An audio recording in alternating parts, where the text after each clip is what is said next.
নমস্কার বন্ধুরা, সুদবি কিচেনে তোমাদের সবার স্বাগত। মুসুরির ডাল দিয়ে কুমড়োর ডোবা এর আগে আমি অনেক কয়েকবার বানিয়েছি। আমাদের বাড়ির ডালটা সবাই ভালো খায়। আর আছে পটল কেটে নিয়েছি, আলুও কেটে নিয়েছি, পটলের রসা হবে। আর এদিকে হবে ঢেঁড়স ভাজা। ঢেঁড়সটা কাটা হয়নি, কেটে নেবো। আলু কাটবো, পেঁয়াজ কাটবো, তারপরে ঢেঁড়সটা ভাজা করবো। পুরো ভিডিওটা দেখো তোমরা বন্ধুরা, আমি কীভাবে রান্না করি। পটলের জন্য মশলা বেটে নিয়েছি: আদা, শুকনো লঙ্কা, গোটা জিরে আর ধনে।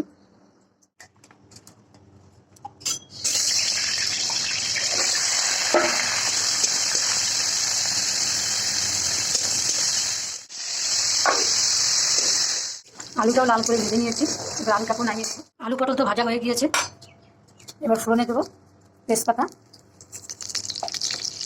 বাটা মশলা, দিয়ে দেবো টমেটো কুচি। ভালো করে একটু কষিয়ে তারপরে লবণ হলুদ দেবো। দিয়ে দেবো স্বাদ মতো লবণ, হলুদ গুঁড়ো। এবার দিয়ে দেবো ভাজা আলুটা, সামান্য একটু জল। এবার ঢেকে দেবো, দেখি কত দূর হলো।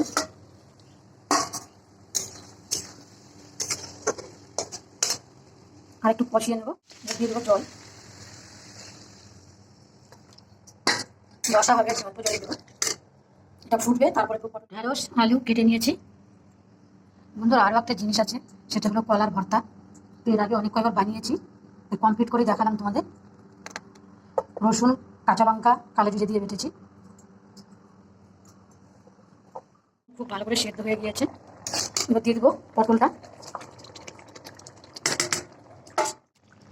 হয়ে গিয়েছে। একটু গরম মশলা দেবো,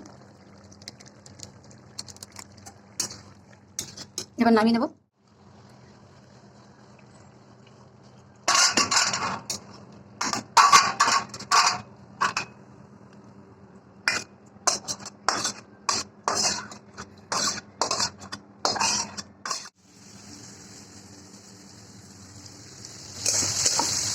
হালকা ভেজে নিয়েছি, এবার দিয়ে দেবো ঢেঁড়সটা। বন্ধুরা, ঢেঁড়সটা তো একটা পুষ্টিকর খাবার, তো আমি এতে একটু সবুজ সবুজ রাখবো, একবারে লাল করে ভাজবো না।